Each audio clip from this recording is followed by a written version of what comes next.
میں آج صہیب کی والدہ اور اس کی بیوہ اور اس کی بیٹی تینوں میرے سامنے بیٹھے ہوئے تھے، اور اس کے بھائی فیصل بھی، راشد بھی، سعد بھی وہاں بیٹھے ہوئے تھے۔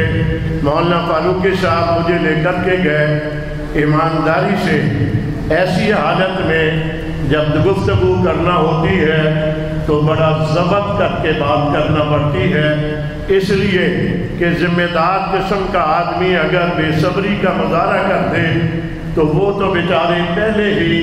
ان کا جگر پھٹا ہوا ہوتا ہے، جسم کے اندر سوراخ ہوئے ہوتے ہیں، اور بھی ان کے اوپر جا کر کے ایسی گفتگو کر کے نمٹ پاشی کی جائے تو تکلیف ہوا کرتی ہے۔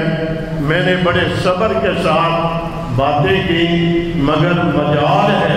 ہمیں جانا پڑتا ہے روزانہ ہی ایسی جگہوں کے اوپر۔ جب باتیں کر رہے ہوتے ہیں مرد بھی رونا شروع ہو جاتے ہیں، عورتوں کے رونے کی آوازیں بھی آنی شروع ہو جاتی ہیں، مگر میں نے صہیب کی والدہ کو بھی دیکھا، اس کی اہلیہ کو بھی دیکھا، اس کے بھائیوں کو بھی دیکھا۔ جتنی دیر میں باتیں کرتا رہا میں بھی ضبط کر کے باتیں کرتا رہا، اور انہوں نے بھی ضبط کر کے ہی باتیں سنی ہیں۔